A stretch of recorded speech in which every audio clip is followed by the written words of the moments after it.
I'm Liam Billingham. I'm George Rogopoulos. Hi, everybody. We're not doing our usual because it's a bonus episode, George. I changed it up for this. Oh my god! Don't get so upset. Yeah. George, so do we normally record bonus episodes without our pants on? Because I got to tell you, zip.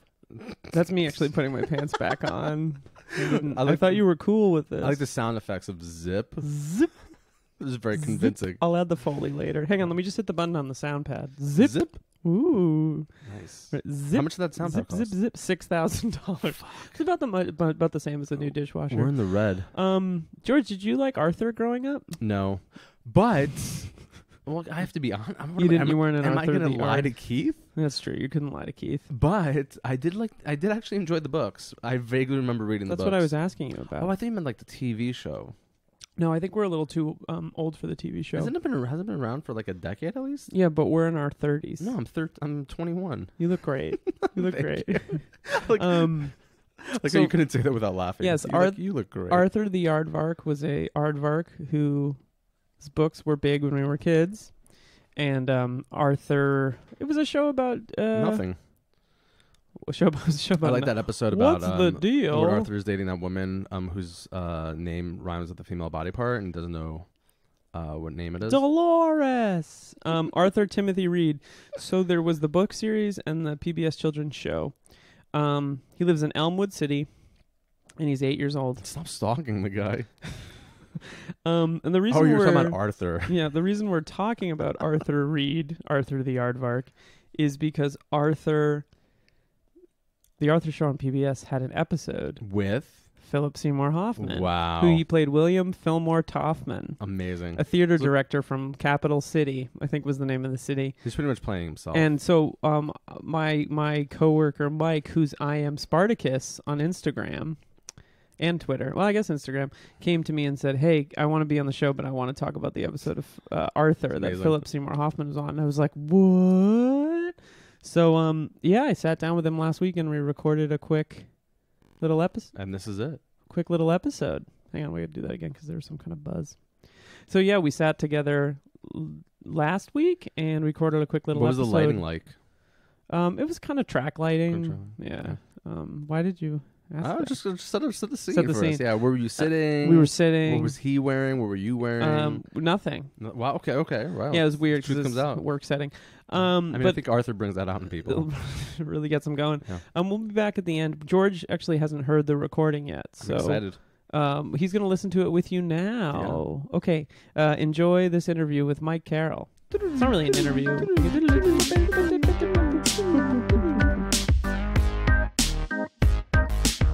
Hi, everybody. This is Liam Billingham, co-host of Uberbusters. George couldn't be here with us today because, fun fact, it's 9:30 in the morning and he just woke up. So I'm here with Michael Caroll. Hi, Mike.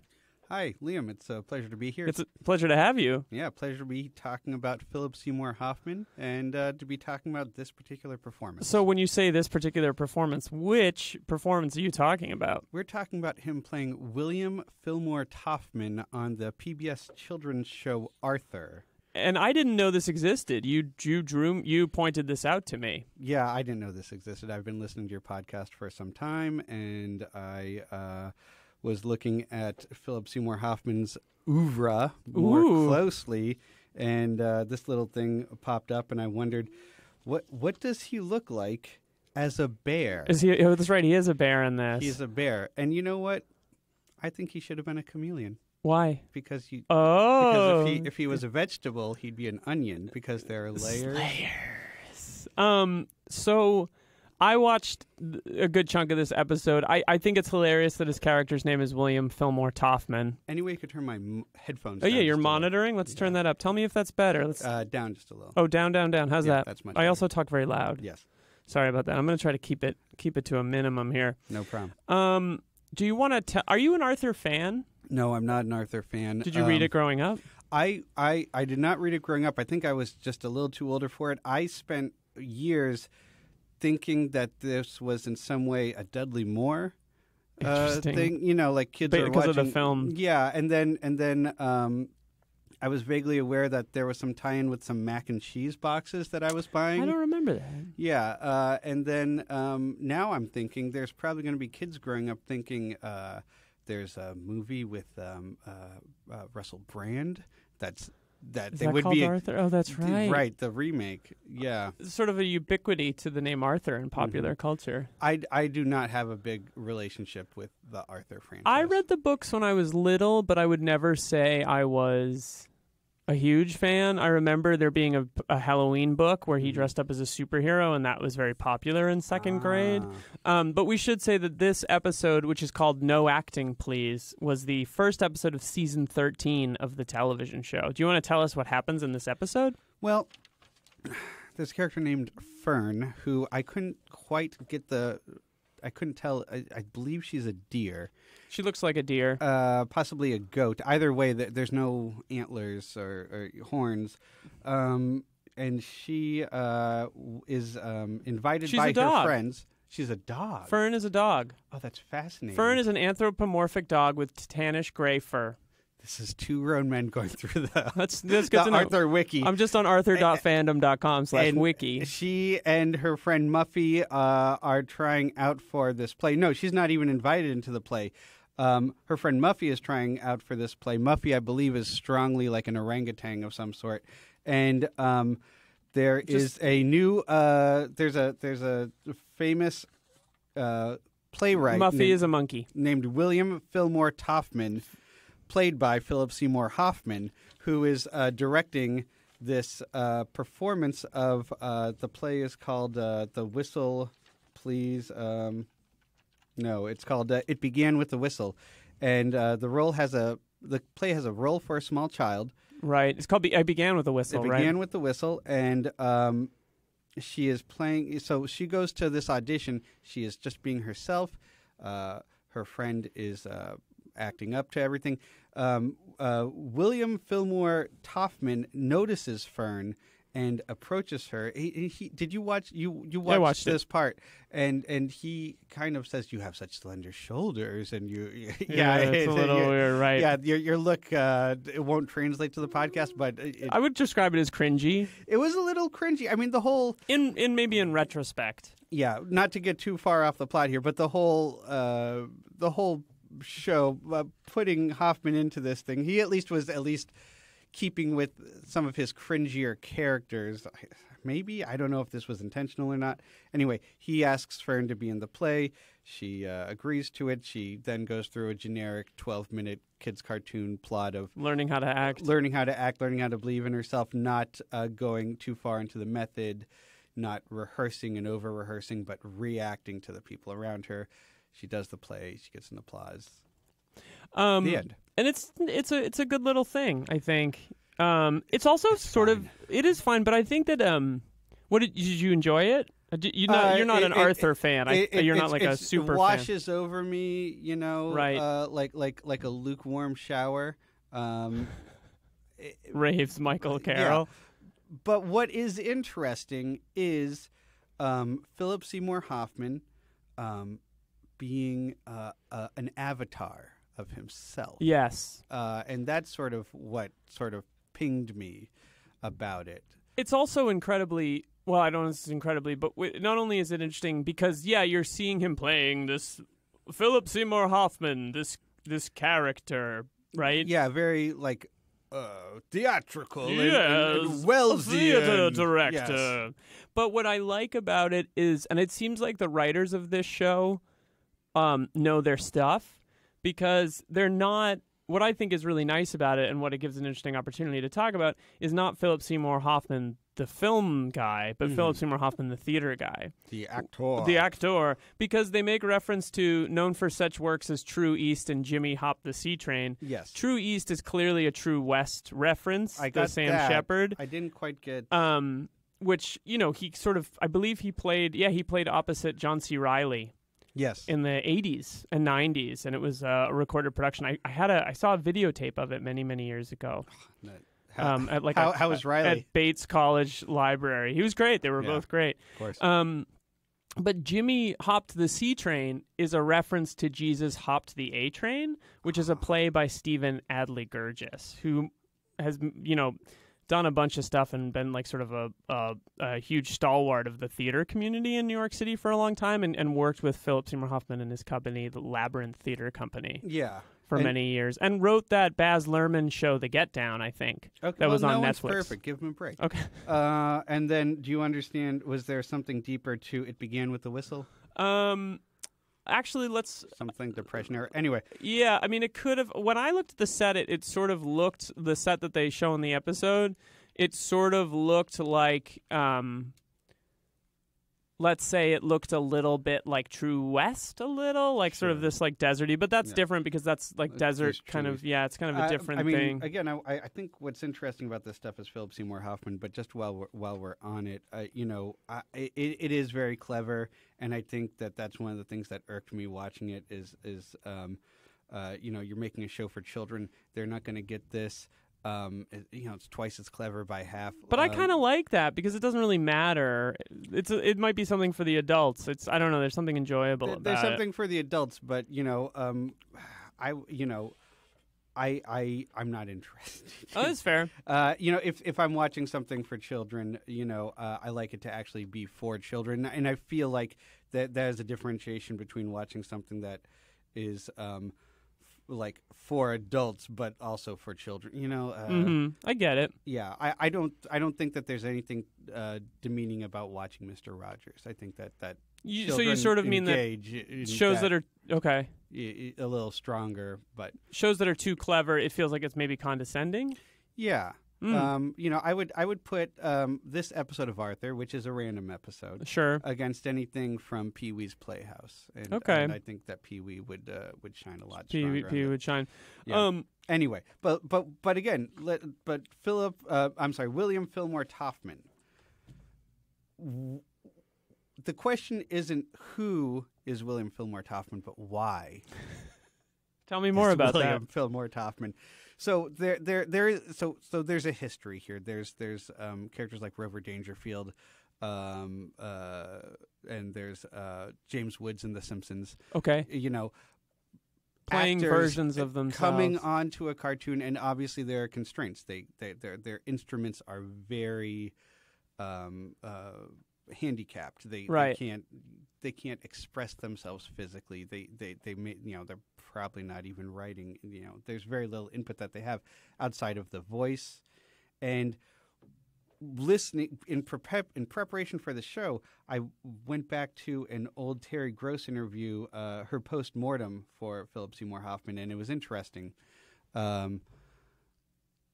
playing interviews over the years, and Hoffman, his neutral interview voice, you would maybe be able to speak to this better.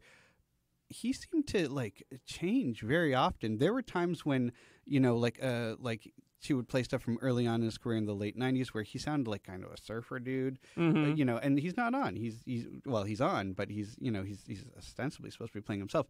Later on, he sounds more like an Ivy Leaguer, in just like a resting voice. I hear this is what I hear. Now, I didn't know the man personally, obviously, but just going off of that. So it is interesting that in 2009, he's put on to PBS, and this is how he chooses to do himself. Did you have any thoughts on that? I mean, you've heard him speak more than I have, I'm sure.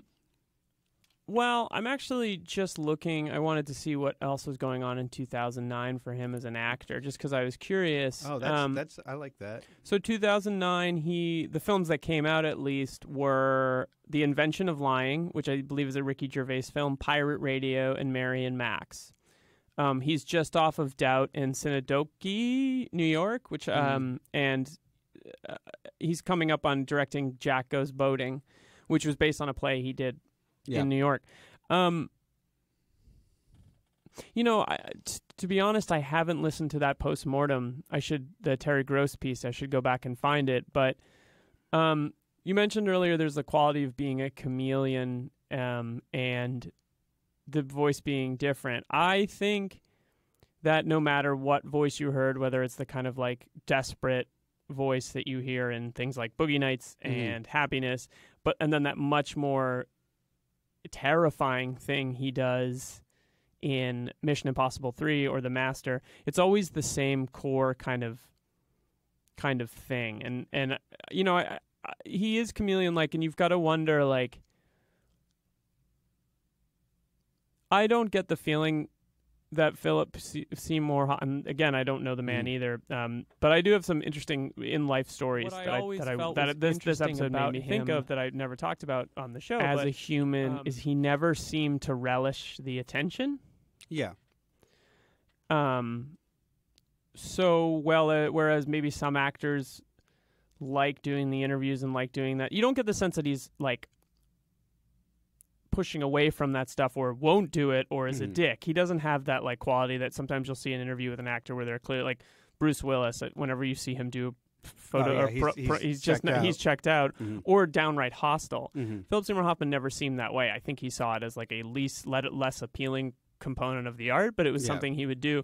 But again, and I've said this, I may be beating this drum to death, there's just this quality of a guy always existing in the real world. And what I loved about this, looking at these acting things, is I moved to New York in 2008.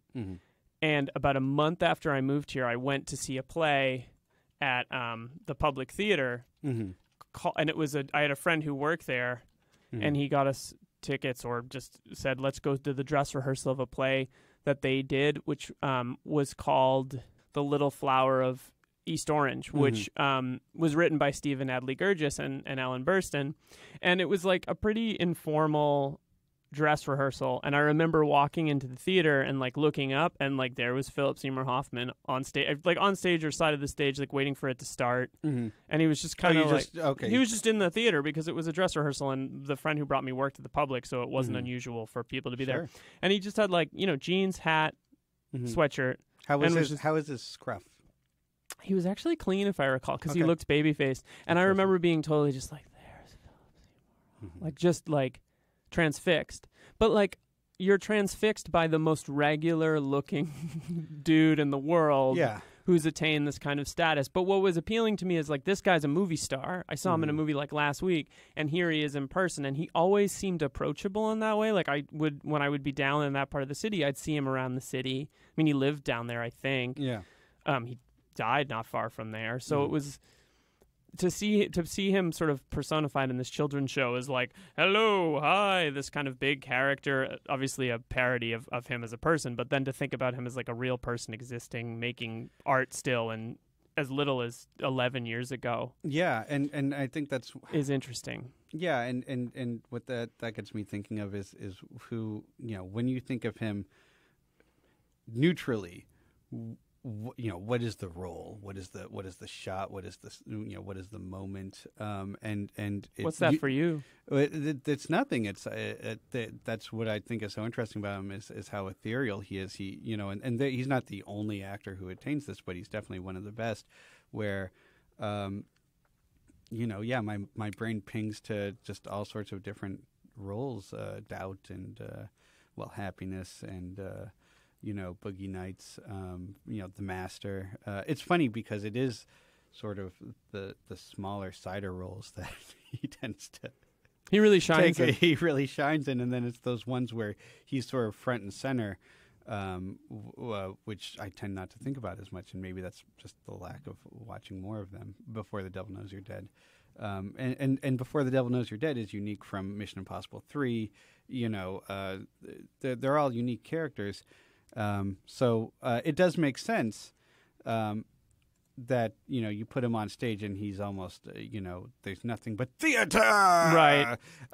It's almost a little disappointing. You kind of wonder, can he create something else? Because the feeling, again, I have is that if they couldn't have gotten Philip Seymour Hoffman, they would have gotten Sam Shepard, and he would have been, you know, Ham Shepard, or, you know. I'd be interested in Ham Shepard. Well, we should call the Arthur people. Oh, he passed away last year. Yeah.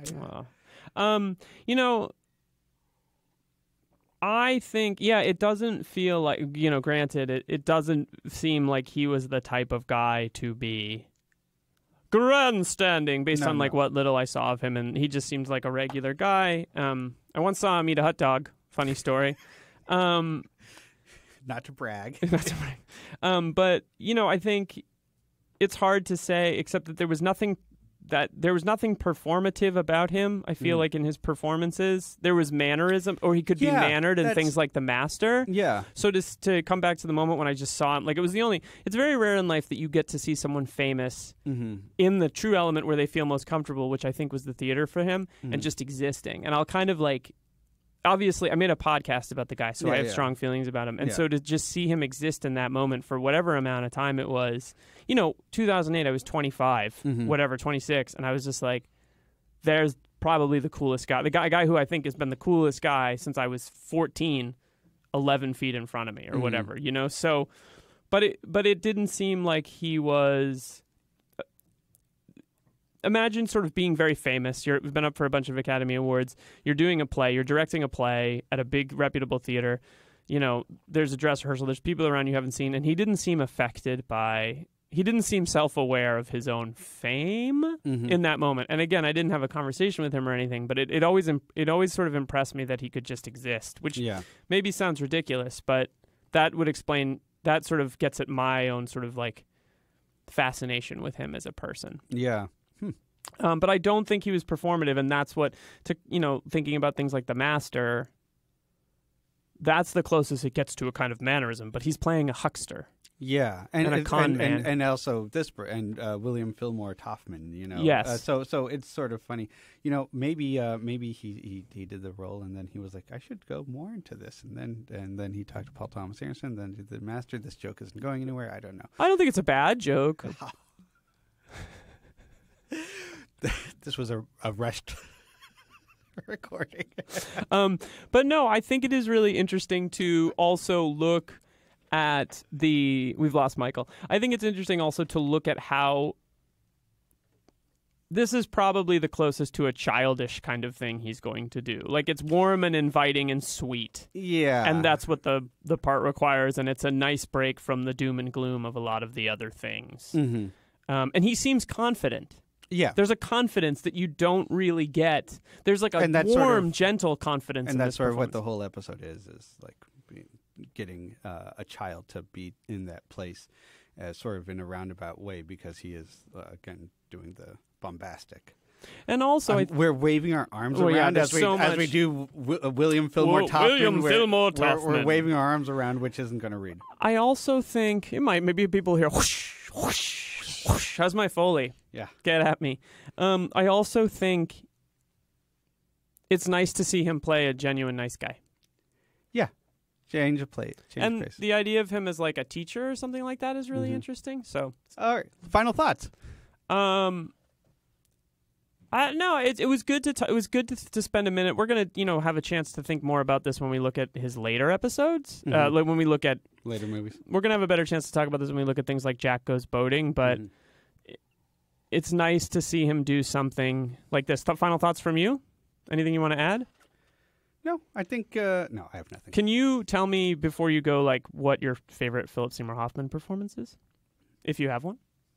Or a favorite I've been film? listening to your podcast. It's just goddamn happiness. Is it really? Is it happiness? Well, it's the mumbling. It's not even. You're rewatching those scenes. It's like it's such a small part of the. Yeah, I watched the game. Like that's as much of it as anything else. Do you remember where you were when you found out he died? I was at work. It was a big day. That was a big day. It's a Sunday. Yes. I was still working on Sundays. I was on a plane. Oh, yeah? And I landed and had 5 text messages. Oh. Yeah. Yeah, and I was like, what? Oh, it was awful. Yeah. One thing I just want to say, I want to leave this as maybe a parting note, but in the trivia for fandom.arthur.com. This is not funny. It's not funny. It's actually really sad. But under the trivia, it said he is a parody of his own voice actor, Philip Seymour Hoffman. It is unknown if he is still alive, as his voice actor is deceased. I mean, way to suck all the fun out of doing an arthur.fandom.com/wiki. It's a little depressing. And I was thinking the other day that sometimes it can be hard to remember that he's gone when you watch these movies. Yeah. Like because he'll always exist in some media, right? So to kind of have to reckon with that is difficult. And the things we lost about him as an actor. It's a lot of stuff. It's a lot of stuff that could have been. Fucking sucks, man. Fucking sucks. This was great, though. It was good. You know, it didn't fucking suck. Yeah. Talking about Arthur with you, Mike. Oh, thank you so much. Thanks for coming. Okay. Bye-bye. Bye-bye. All right, there we go. Thank you, Michael. Yeah. Thanks, Mike. It was kind of a cool little oddity that I didn't know existed until he brought it up. And made me a little sad because it sort of makes you think about Philip Seymour Hoffman. It does, of and course. his passing. Yeah. Well, I'm On that light note. I'm Liam Billingham. I'm George Fragopoulos. And death waits for no man. Or for all men? All men. And women. Women. Woman. Pretty much anything that lives will eventually will die. So on that note, bye. Cheers, everybody. Take care. Bye. See you next week, Thanks I for think. listening.